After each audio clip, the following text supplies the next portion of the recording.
Webinar title, Data Matters, Leveraging Research to Inform and Evaluate Youth Needs in a Hotline Environment. Child Welfare Information Gateway logo and Children's Bureau logo. Hello, and thank you for joining us today for the webinar, Data Matters, Leveraging Research to Inform and Evaluate Youth Needs in a Hotline Environment. I'm Jessica Boyd with Child Welfare Information Gateway, and we are pleased to have speakers from Childhelp and Southwest Interdisciplinary Research Center at Arizona State University with us today to discuss their partnership and hotline research. Before we begin, we have a few housekeeping items to go over. Next slide, please. Slide title, Housekeeping. On-screen text read by moderator. So this webinar is being recorded. All attendees are currently on mute. If you have a question, please use the Q&A feature in the Zoom taskbar to submit your question. We will answer questions at the end of the session. If you're having a technical issue or need assistance, please put that in the chat and I will assist you. We also have closed captioning enabled for this webinar. To see captions, click on the CC button in the Zoom taskbar. And after today's webinar, the materials from the presentation will be sent out. And so to introduce our speakers. Slide title, Presenters. Headshots for Wendy Wolfersteg, PhD, Director, Circ Evaluation and Partner Contracts, Arizona State University, and Jody Hall, MPA, Program Manager, Hotline, Childhelp, Inc. We have Dr. Wendy Wolfersteg. Dr. Wendy Wolfersteg serves as Director of Evaluation and Partner Contracts at the Southwest Interdisciplinary Research Center at ASU and as Research Associate Professor in the School of Social Work.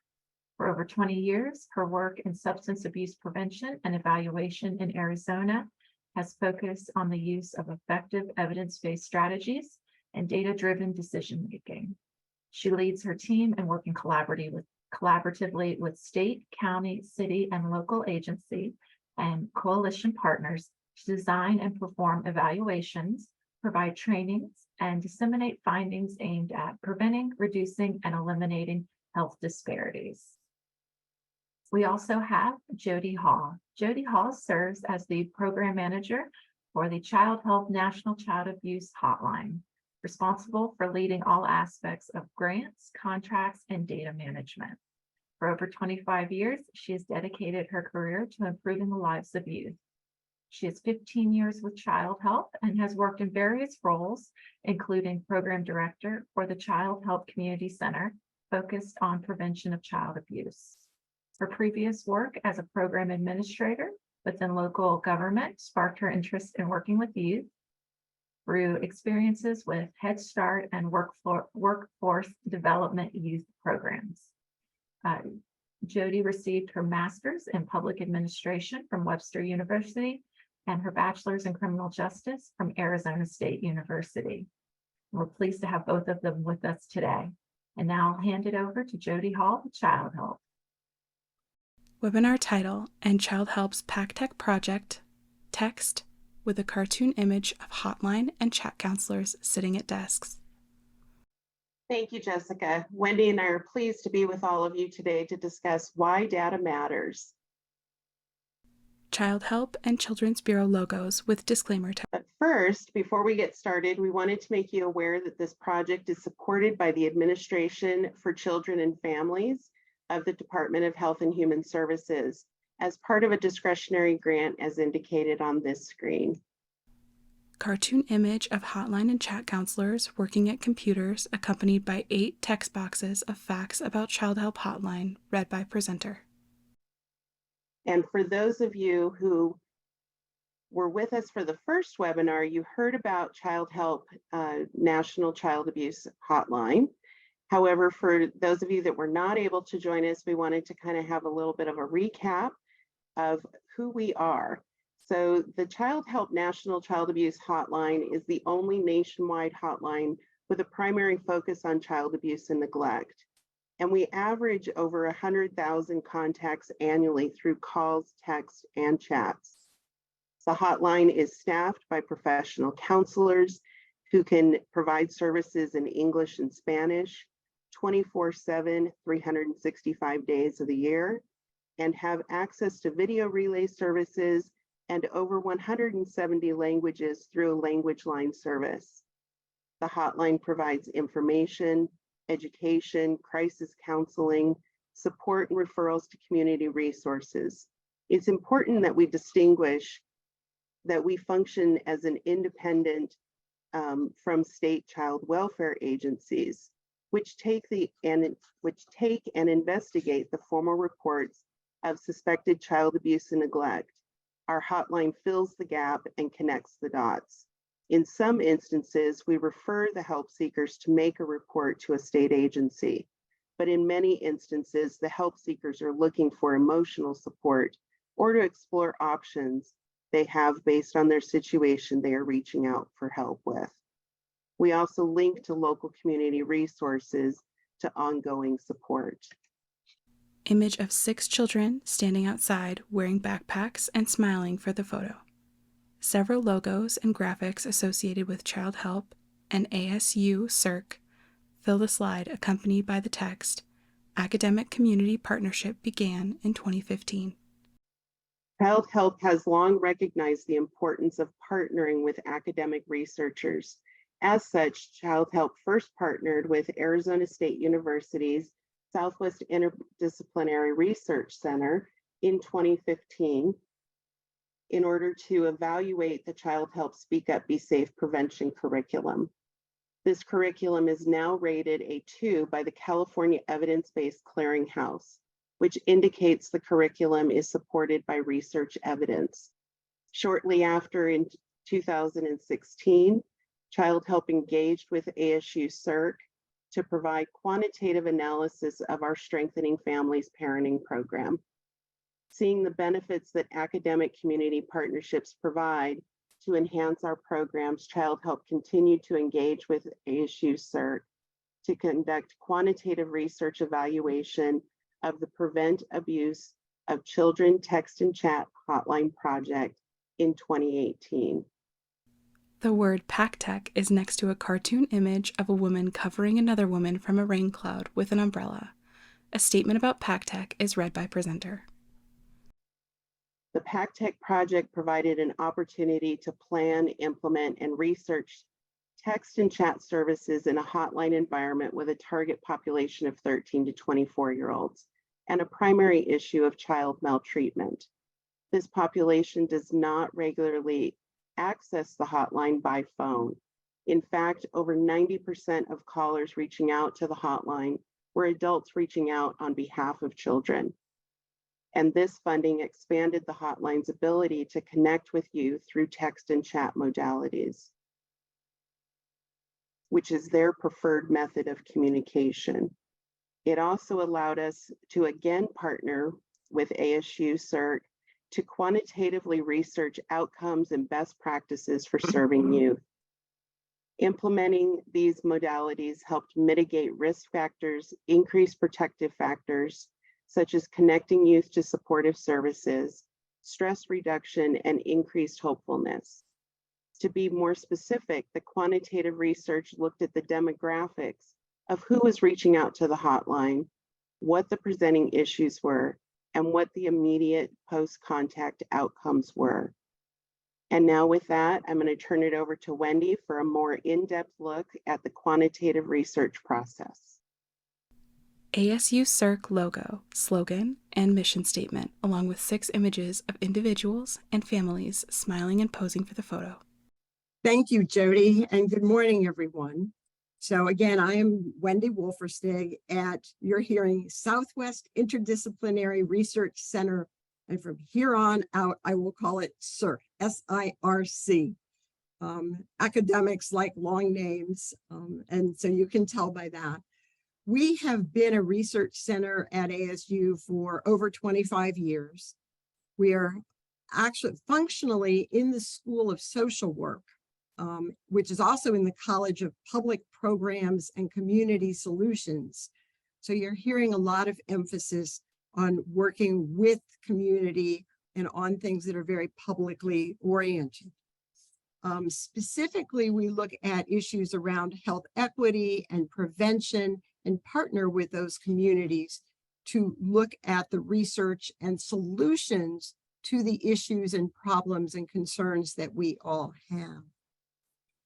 Specifically, CIRC does community-based participatory research with different schools, organizations, agencies, and it can be at the federal level, state level, other higher ed institutions or departments of health that we work with, as well as local health provider organizations and coalitions.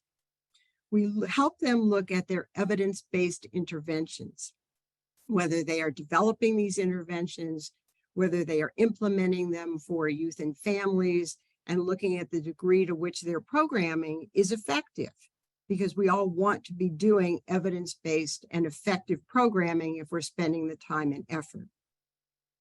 We also then take a very data-driven research focus. With our research, we have faculty working on NIH research projects. We're actually funded by the National Institutes of Minority Health and Health Disparities, as well as our evaluation services, which are funded by local grants and contracts, often requiring many in the health professions to have an external evaluator. And thus there's the opportunity for us as a university center to step in and help the community agencies and partners with evaluation and other kinds of services around motivational interviewing, technical assistance, training, the communities that care model, and interpreting and looking at data. Next slide. So with that kind of background, all right. Slide title, Evaluation Design. A graphic of a circular arrow moving clockwise with 5 text boxes along it is shown on the slide. They read 1. Analysis, 2. Design, 3. Development, 4. Implementation, and 5. Evaluation. We are very interested in the evaluation design of projects. And when you're looking at the research or evaluation, you're asking the question of effectiveness. And so for PACTech, it was, if we're going to be implementing text and chat, how do we know that it's going to be effective? And what are the specific questions that we need to understand, research, and have data on to show that this is a worthwhile endeavor?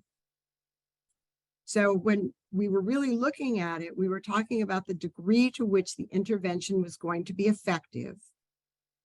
When you look at how to design all of this, develop it, and implement it, that's what it really did take us a while. And I'm going to walk briefly through those steps with you. But we also knew that the typical gold standard randomized controlled trial was not going to really be possible in this situation. We could not have a control group of youth or people who called, texted, or chatted, and we didn't answer their questions. That is not acceptable for a hotline. That's not what a hotline was going to do. So we came up with a way of looking at, can we at least have a comparison group so that we can see, compared to something else, how are text and chat doing as a mode of helping youth and others to look at getting their questions answered. And so we decided to use the calls, which had been happening for years and years and years, as our comparison group when we did the design for all of this.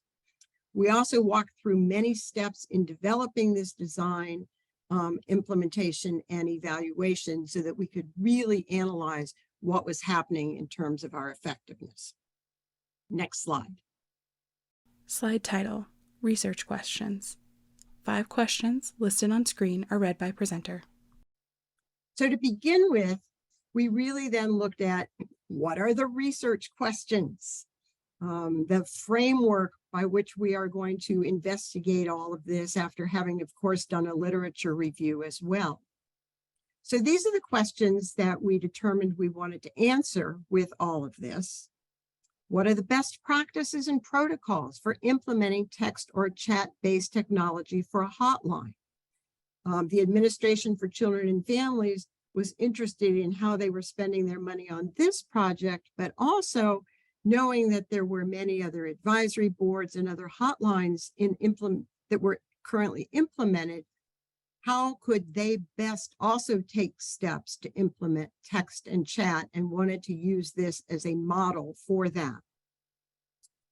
How effective is PACTech at communicating with youth who may be victims of maltreatment, and go ahead about protecting their privacy while doing so? Because again, these were new technologies that we were looking at.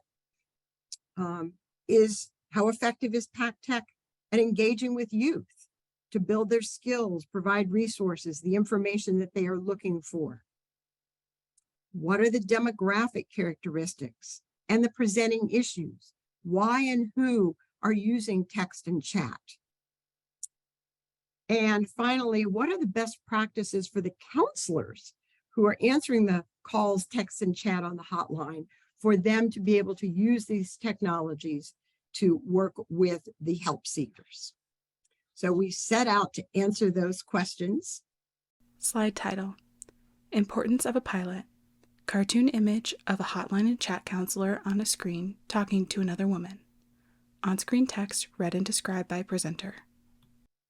And determined that in doing so, there were some things that we really did need to know up front about how all of this was going to operate.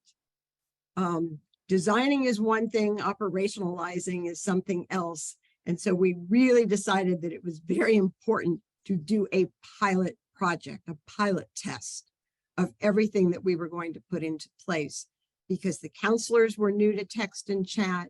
The systems that they were using behind the scenes were, in a sense, new to text and chat, and getting data into their systems, as we're trying to figure out for sure how to ask appropriate questions of the help seekers, what were going to be the language and reading levels. Most callers had been adults, and now we knew we were targeting the 13 to 24-year-old population. And open-ended, close-ended questions. We really wanted to have some time to sort through that by doing a pilot. So we did pilot data collection after we established our first system for all of this between February and July of 2019, analyzed the data, and then really learned some key factors in terms of doing this, like how people respond to answers. We originally had a Likert scale of different kinds of things, and discovered that that was not working well. People were not figuring out the difference between a lot, a little, and somewhat. So we ended up going to yes, no, and maybe. Much clearer, and especially for youth. We also had been wanting to find out where these youth and people live. And so we were asking for zip code, and that didn't work either. We really ended up going to just asking what state they were from. So we learned a lot about how to ask the questions just from doing this pilot, as well as the counselors learned how to respond when they could use some texts and chats that had kind of been pre-written, but really needed to be tailored for each individual child by doing this pilot. So it was very, very worthwhile to make sure that we got the language, the reading levels, and all of that right, as well as the types of answers for each question by doing a pilot program. Finally then, next slide. Slide title: Survey questions. Considerations. Cartoon image of two individuals chatting online. 5 bulleted items read and described by presenter. We ended up looking at specifically things about our survey questions. Part of our issue with the technology was that the beginning, when someone signs on to text or chat, it was easier to have, with the way the system was designed, open-ended questions. We also made sure that people could opt out. But with having open-ended questions at the beginning and then close-ended questions at the end, it also made us really think about what were the important data we wanted up front on everyone who is going to sign in, compared to those who would choose to do the survey, the post-survey at the end, which we knew was not going to be everyone. You had to at least go through the questions at the beginning, although again, you could opt out. And then we really had to look at the sections and how we were going to analyze those data to really help us get to the evaluation outcomes. And we really did want to look at those kinds of things. And so specifically then, next slide, our Slide title, Pre-Survey Questions. 4 help seeker survey questions are read and described by presenter. beginning questions, which again, because of the system had to be open-ended, were how did you hear about this chat? How did you hear about the chat hotline or the text hotline? And then you could just write in your answer or prefer not to answer.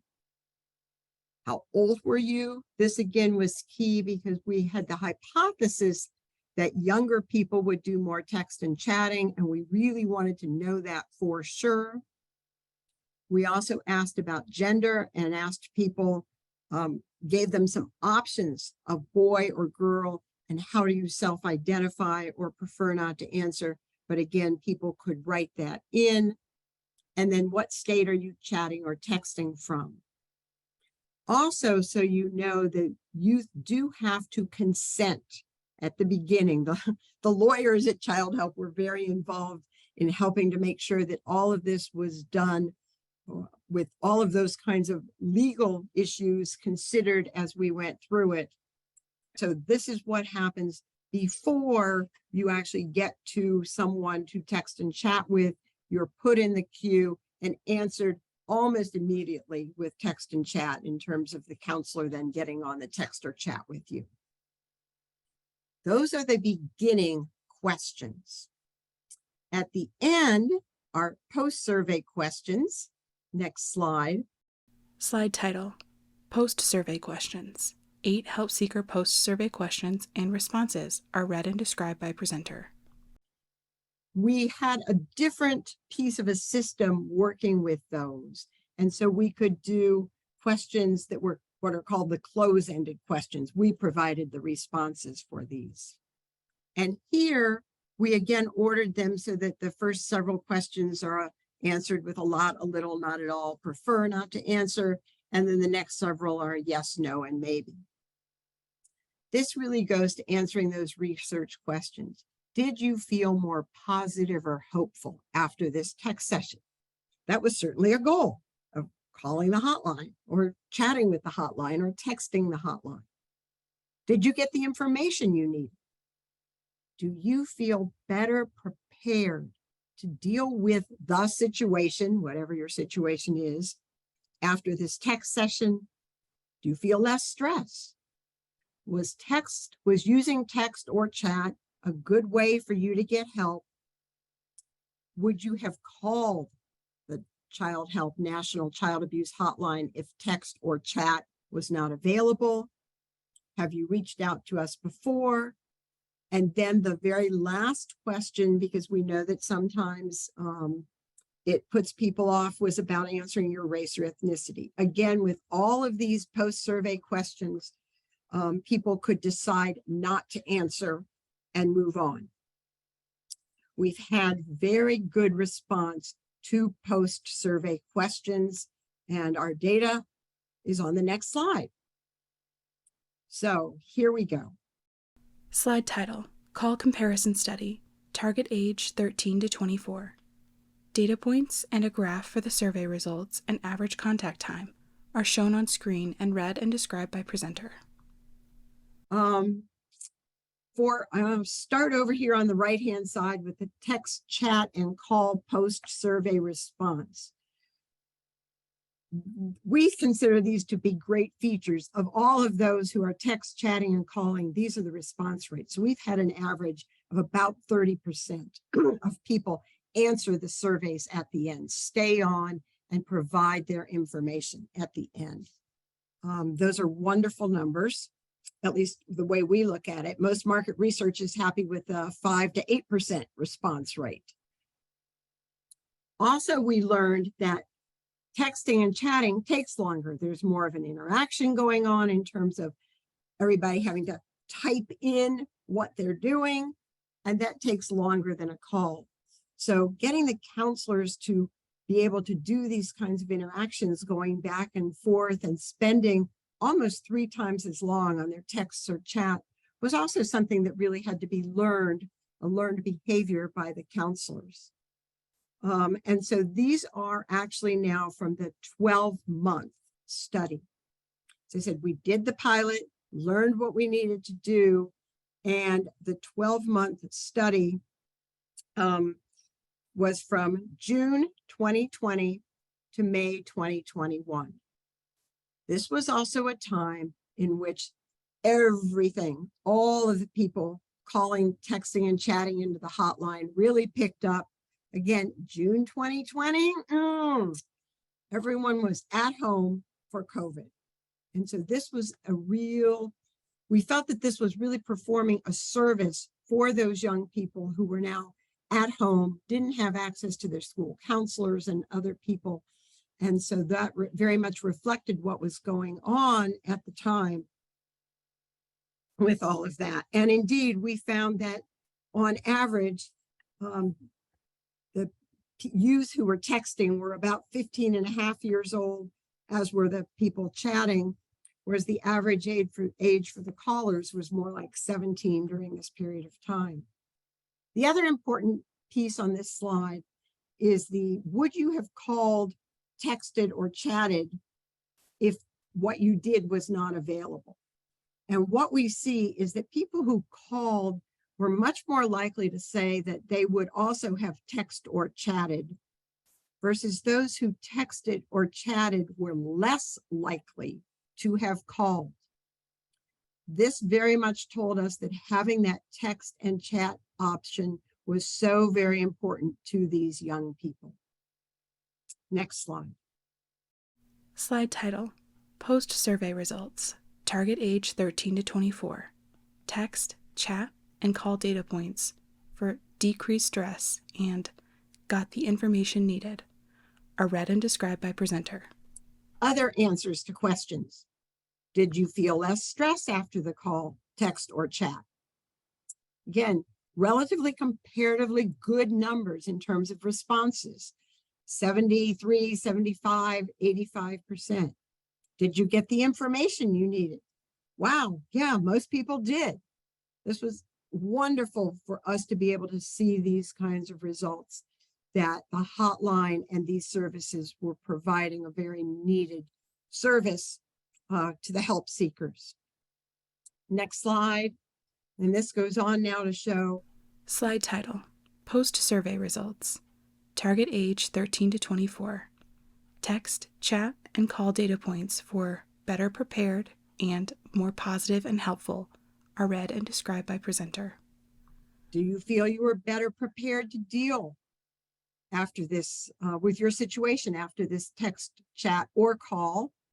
Call percentages have always been high, but to be at 80%, even on maybes or yes with text or chat in its first year, was very positive as far as we were concerned, as was youth, 85, 87, 88% feeling more positive or hopeful after having this interaction with the counselor. So these are the results from the comparison study of text, chat, and calling. Slide title, Hotline Counselor Focus Groups, 3 bullet points read and described by presenter.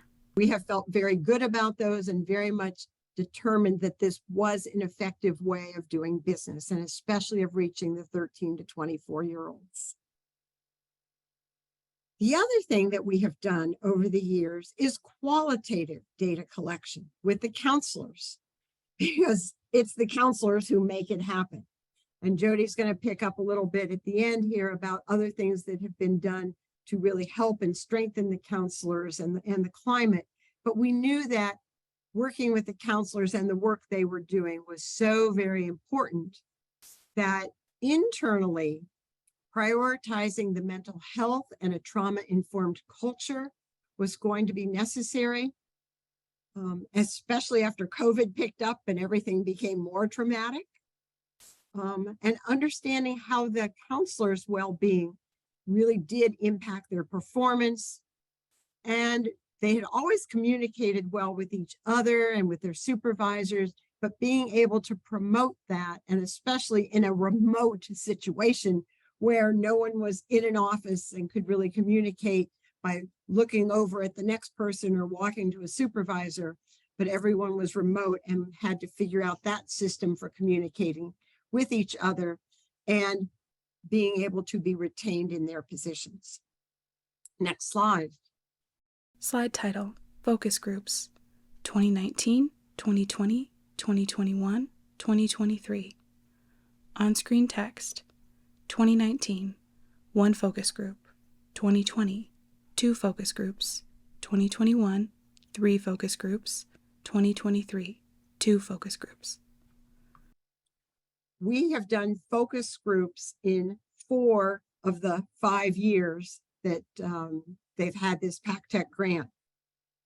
We've done 8 focus groups over those 4 years of time period, over the 5 years, to really look at things like vicarious resilience, vicarious trauma, and other issues, and to figure out and know for sure what issues were going on.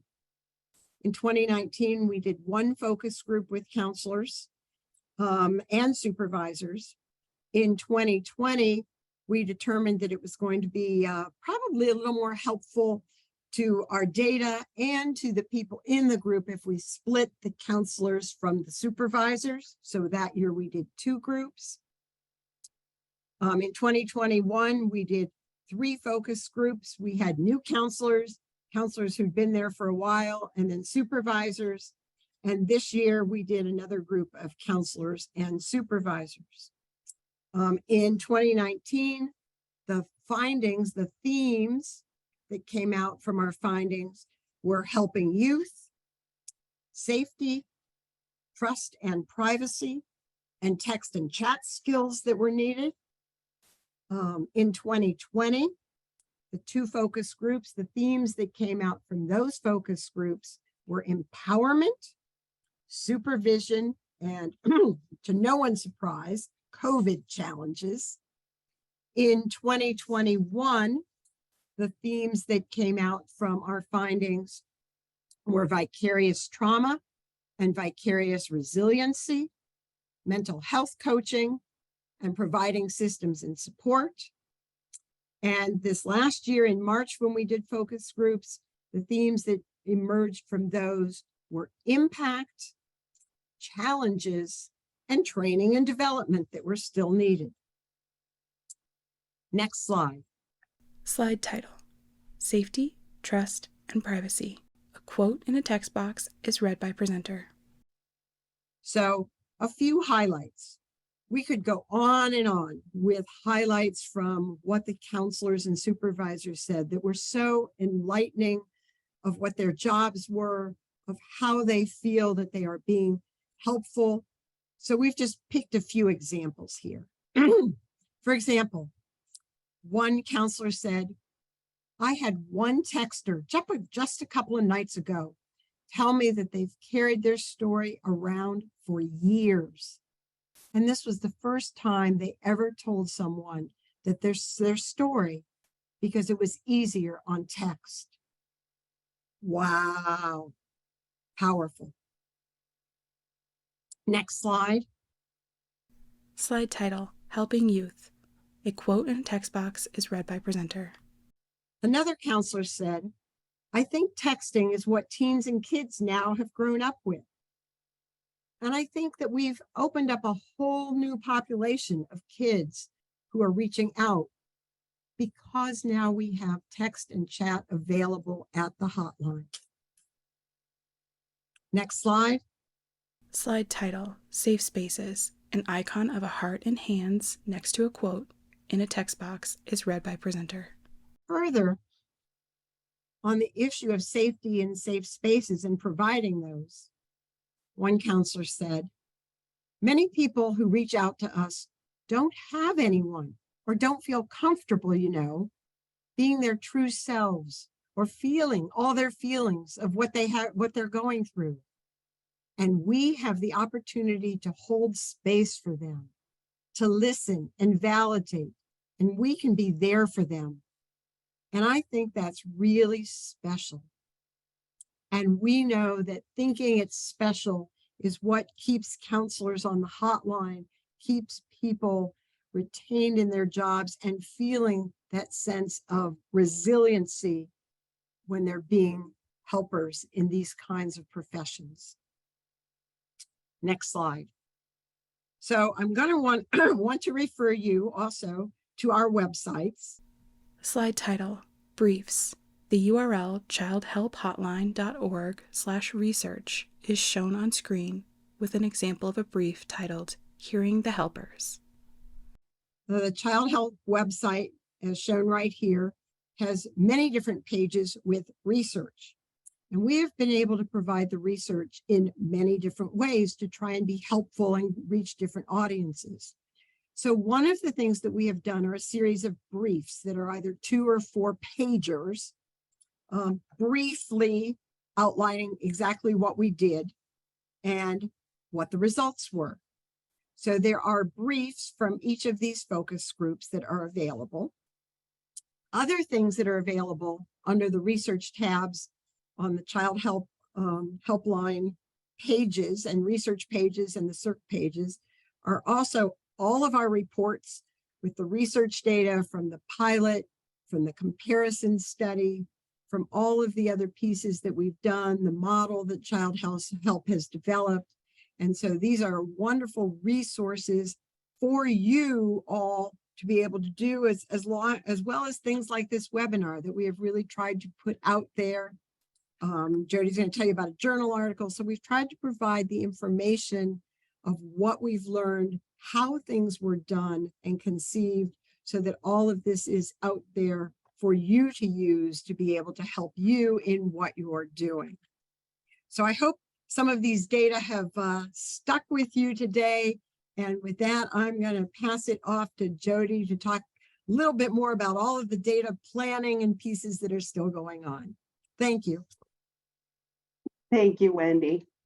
Slide title, Data Plan. A cartoon image of 2 people in a light bulb pointing and communicating is next to 2 text boxes titled Data Management and Data Collection. Text within each category is read by presenter. So now we're going to get into a data plan, data management, as well as data collection. And a plan is important to increase the credibility of your program. It also informs operational dashboards and external visualizations, advances the sustainability of program outcomes. Not only do I serve as a data manager, but through my introduction, you also heard that I am in charge of grants and contracts and managing all of those for the National Hotline. And that affords me a unique position to tell our story using the richness of the data that we've collected on our hotline to be able to continue to fund programs and projects like this. So it also improves our operational efficiency and leads to data-informed programmatic decision-making. Second, it is important to define the variables and information to collect in order to assess services and build evidence-informed practices. Data collection should be clear and consistent. Training is a key component and should include a standardized data collection elements on your contact record, development of a data dictionary to show a clear definition and understanding of what variables are being captured, understanding of the reason for data collection, but it also is important for data fidelity and established plan of how it will be reviewed and analyzed is critical. And this also includes routinely reviewing your text and chat transcripts to ensure accuracy of variables being entered onto the contact record. You need to tie data collection into the evaluation and supervision process to ensure it remains a priority and support is given as needed. And we need to establish a plan to roll out data collection changes. It's important to note that keeping a historical record of when changes occur and the reason that they've occurred is a key lesson that we've learned. This is really to assist us with working with all of our research partners.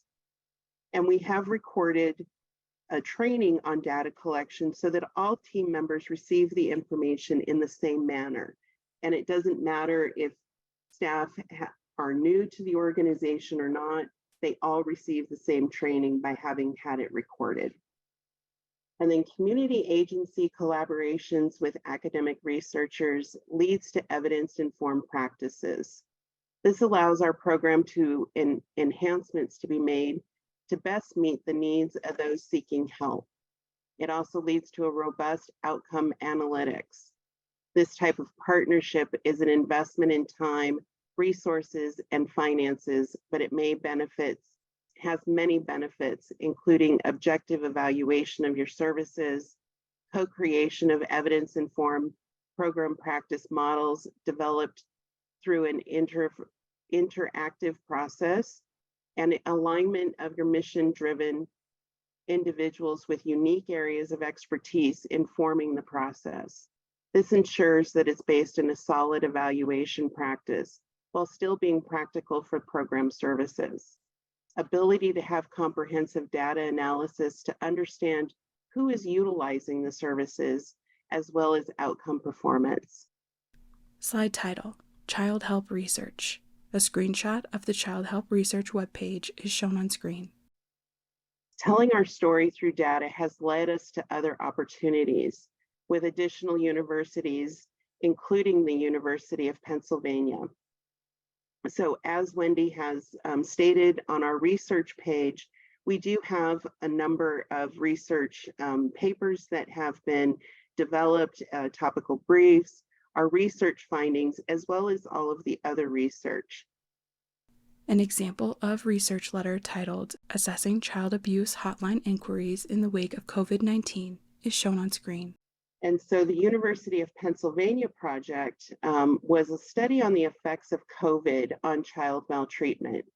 Just a year into the process of implementing text and chat services, COVID-19 hit. As students were sent home from schools, our counselors were sent home to work remotely and saw an increased demand of text and chat services, especially from youth seeking support during this difficult time. Because of our existing framework and collaboration with researchers, we were quickly able to adapt to not only support those reaching out for help, but also in data collection to understand the issue people were facing in real time. The Childhelp National Child Abuse Hotline has been the focus of 3 publications, published journal articles, and continues to work with universities on additional professional journal articles focused on the work of the hotline. And we're very proud of that. Slide title, Sustainability. A map of the United States with numerous different colored and sized circles throughout the map. Text below the map reads, Number of help seekers in U.S., 88,923. A text box with 4 data points for primary areas of concern is next to the map. The data points read, neglect, 17,955. Physical abuse, 13,552. Emotional abuse, 12,787. And sexual abuse, 9,675. One of the lessons that we've learned over the past 5 years is the importance of the sustainability of the project. You know, all projects and their funding will eventually end, but we wanted to make sure that we could sustain the project beyond any funding. And so for the last 5 years, in addition to learning about the importance of academic partnerships was that in order to grow and continue meeting the needs of help seekers, we needed a process for our data management to be an internal function. So in early 2021, ASU CERC began training the internal Childhelp team on the process of data collection and maintaining the fidelity of our data. Within 6 months, Childhelp officially brought that data management function in-house, and now not only continues to support the quantitative research of ASU CERC, but has been able to expand our ability to partner with additional academic researchers to ensure data-informed programmatic decision-making. A data dashboard has been maintained over the past 4 years through Microsoft Excel for PACTech, but hotlines collect a lot of data and a lot of rich data. And so what we found is that Microsoft Excel is a bit old school, and it's not necessarily the best platform for maintaining a large volume of data. So this past year, in collaboration with our HHS technical assistants, JBA, Childhelp embarked on transitioning all data for this project to Microsoft Power BI. And this will be able to maintain our dashboard. It will allow us to analyze the data collected, not only from a historical lens, but look forward in real time. And these are just a couple of samples of what we've been able to do within our Power BI and continue to look at moving forward. Slide title, Lessons Learned. A cartoon image of a hotline and chat counselor answering several help seekers' questions with 4 bullets read and described by presenter. So collaboration between academic and community agencies is vital in creating high quality and sustainable programs that prioritize the needs of those they serve. And some of the lessons that we've learned in our experience highlight the promise of academic community partnerships for improving child-related services. Each team made time, space, and intentionally met regularly. And as Wendy stated, we piloted all of the instruments and we untangled new opportunities to deliver high quality services.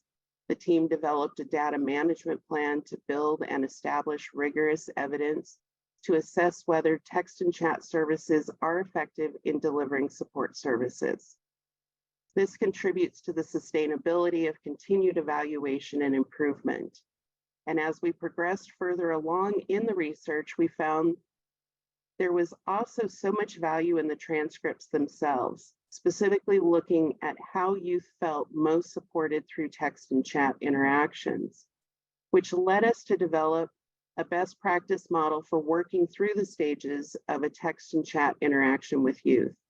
We're also examining the core competencies required by our counselors to successfully interact with youth through these modalities. As we know, text and chat takes away the inflection of your voice. It has a little bit of a different feel to it for our youth. And so we needed to make sure that our counselors are able to interact appropriately through written. And so session 3 of this webinar series will dive deeper into that qualitative research. And we hope that you'll be able to join us for that session on August 23rd. Slide title, Contact Information. Wendy Wolfersteg, wendy.wolfersteig@asu.edu. Jody Hall, jhall@childhelp.org. This slide remains on screen for the remainder of the webinar. And with that, thank you for attending this webinar today. We hope that you enjoyed the presentation. As mentioned earlier, this recorded webinar will be posted on the ACF YouTube page. And this concludes our webinar. Now we will open it up for questions. And if you would like to contact Wendy or myself, our contact information is on this slide. But for now, let's go to Q&A. So Jessica, do we have any questions? Yes, we have several. So the first question that we got, why were open questions chosen for the first survey versus closed? Boy, that's an interesting, good question. And I'm actually going to put it back to Jody here in a minute, but actually it had to do with the technology and the systems more than how we really wanted to do it. Of course, we know that it's always easier to do close-ended questions. Here's your list, pick your list. But the beginning of the system where the consent was going to be done did not allow for that. And so we decided to go ahead and ask a few questions up front. That had not necessarily been done in the past, but they needed to be open-ended questions. Also, of course, that takes some additional data cleaning on our end, but with us, Jody and others, we've managed to figure that out. But it really was a technology question, and then a different system was built into the back. Jody, you know more about the technology. If you wanted to add something. No, I think you said it perfectly. It really was. It was about what can our technology handle, and there were different aspects for what could happen at the beginning of a contact versus after a contact had concluded.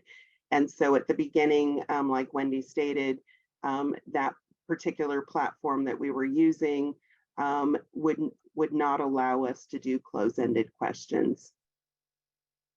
But we also, as a benefit, doing the open-ended, have found it can go both ways. You can get disclosures because it is open-ended, so we have to be careful about that, which, like Wendy said, we have started to clean all of that data and have a really good system in place for how we go about doing that. And then, but you can also get additional information which will assist the counselor when they are supporting, because our counselors do see the answers to those questions. So it helps them in their engagement with the help seeker.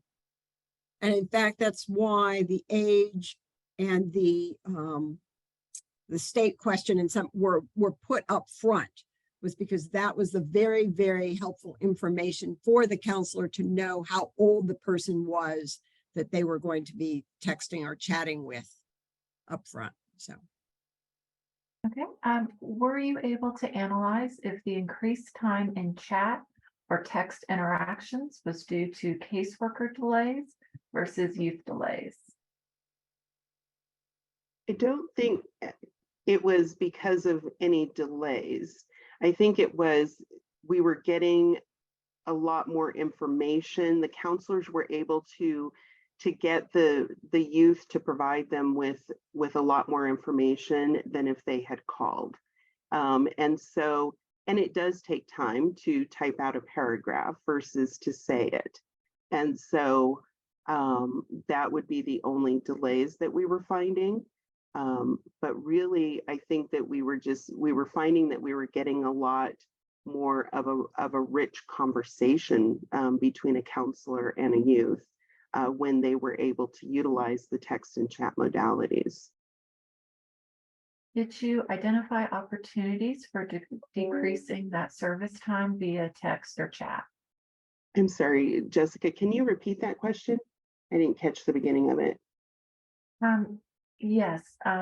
So along with that previous question, Mhm. did you identify opportunities for decreasing that service time via text or chat? We didn't look at that high number as being a negative. And so we did not try to decrease that number.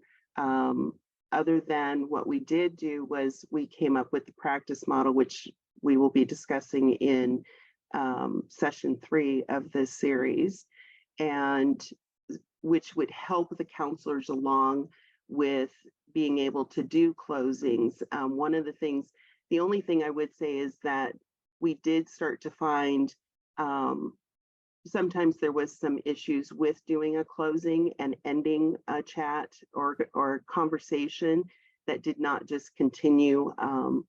And so our counselors, we were able to put together a practice model which helps to guide our counselors in how to do that appropriately.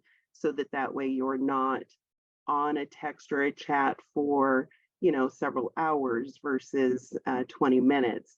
We certainly, after a period of time, the conversation is no longer productive, is what one of the things that we did find.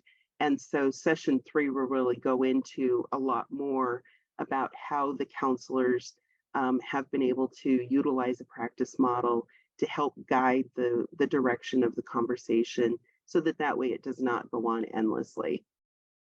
Let me also just really clarify that the times that you saw were the amount of time that the counselor is providing service. That is not the amount of time that it takes to get to the service. That's a Correct. very short amount of time to get to the service. Those times were the interaction times. Yes, I would say that, and to add on to that, our times to get connected to a counselor, even though they were having to answer those 4 survey questions, was still less than a minute on average. Great. And our next question, have you seen your overall rates of outreach to the hotline increase since implementing this new text chat option? How have rates of call outreach changed? And are the changes statistically significant? We have continued to see the average number of contacts it increased during COVID. There was definitely a spike during COVID. It has now gone back down to what we typically would average. However, what has changed is that the number of youth reaching out has significantly increased. And so we're still seeing the same number of calls come in. However, now you've added in text and chat. So in some ways, our numbers have changed. I don't know, Wendy, if we've looked at, I'll pass that part off as far as statistics on it, and if we've completed that evaluation. But overall, I think that, our numbers are pretty consistent. They are like any hotline. They will ebb and flow, and we will have spikes depending upon our outreach. One of the most effective outreaches that we have found with the youth is through social media. TikTok has been a great way for us to reach the youth, as well as Instagram.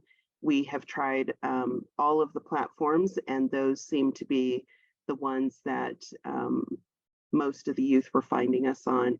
And then this past year, we've also started to do 30-second videos on the Disney platform, so ESPN, Disney, Hulu, and that has also shown that we would have a spike of texts and chats during those campaigns.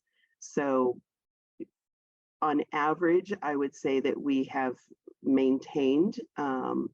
It's just that the demographics have changed, as well as the how they're contacting us has changed. And I believe you may have touched on this with the previous question, but how do callers find out about your hotline, and how many are return callers? We have those numbers as far as return callers. I don't have it off the top of my head to be able to tell you today. We can get that number. But yes, through social media, that is our number one way that we have been doing outreach, as well as dissemination to professionals. We have other Childhelp programs that anytime that those programs are out in the community, we not only speak about the national hotline, we speak about our other programs, and those programs do the same in kind. And so we've been able to get the word out that way. But a lot of it is through social media and just marketing outreach.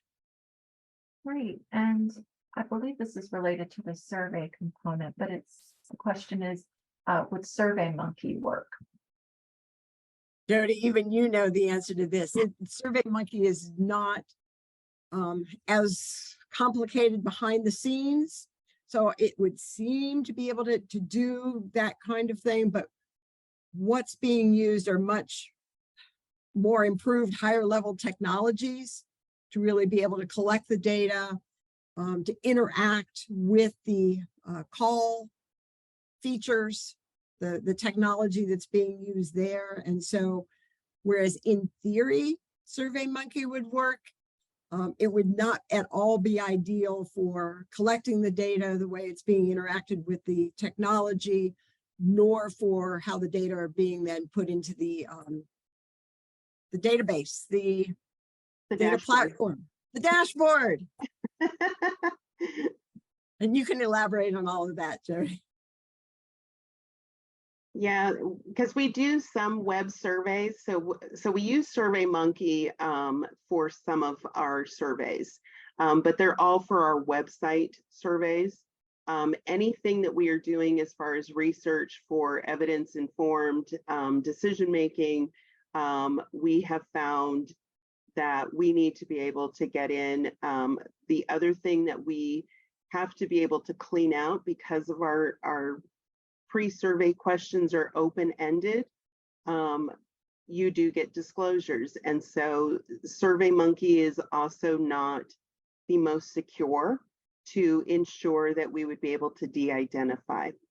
And so the programs that we use internally and the platforms that we are using to collect the data have all met those requirements to maintain confidentiality of any of our data information. So prior to us sending any data to a researcher, we establish a data share agreement in which we have to make sure that the platforms that we are using between each other are secure, but also it gives us an opportunity internally to go through and de-identify any data, because we certainly do not want any leaks of personal identifying information.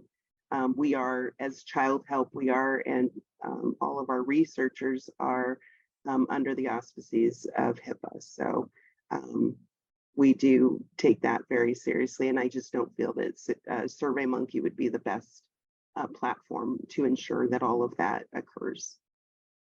If I may, I'm going to go back real quickly to the question about people having contacted the hotline before.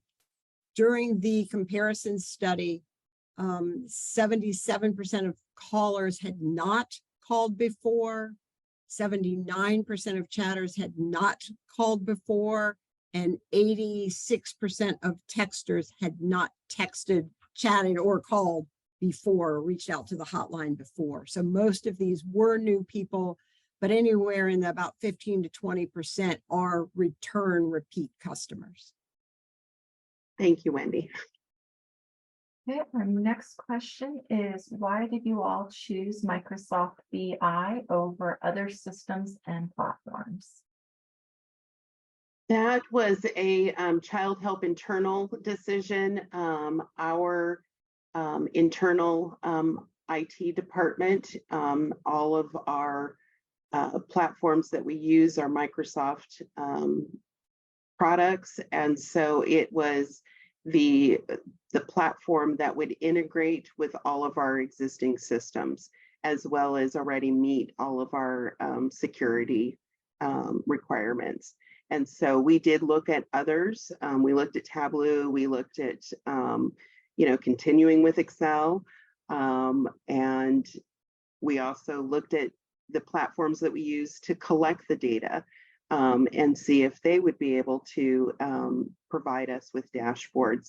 And it was just determined internally that Microsoft BI would be the best fit for us as an organization. Okay, and there seems to be a huge difference in participation of white youth versus BIPOC youth. Have you looked to see if the level of satisfaction differ by race? And we did get one response from Michelle Fingerman at Childhelp, who said, we are actually looking at that exact issue this quarter. And we also have a web survey currently in which we will be looking at differences by race. Is there anything that you'd like to add to that? No, I think she said it perfectly. That's exactly what I would have said. Great. And our last question is, what platform do you recommend other than SurveyMonkey? I know, of course, you can't endorse any specific platform, but any recommendations of platforms users can check out? Well, what I will tell you is that what Childhelp utilizes is Nice in Contact. That is the platform that we are using in order to connect with all of our help seekers, and they also provide us with those pre and post surveys connections. Any other platforms? I mean, there's a lot of them out there. I think what really needs to what would be really important is to figure out what works best within your organization. I mean, Michelle and I, Michelle Fingerman, who's the vice president of our national programs, we spent 3 years going through various platforms. We beta tested over and over again. We brought in our internal IT department to make sure that things could meet, the security profiles that we needed it to meet. It was a real team effort. And, we brought in, including, our research partners, to make sure that we would be able to do pre and post surveys through any of the platforms that we chose to use. And so it was a real team effort, and it was several years.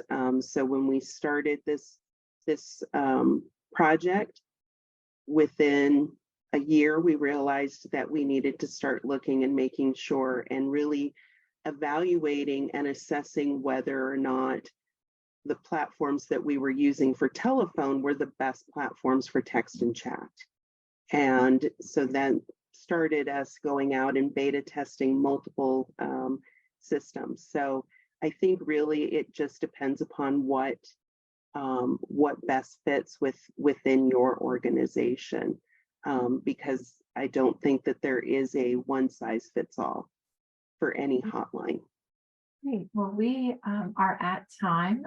So I'd like to thank everyone for attending the webinar today.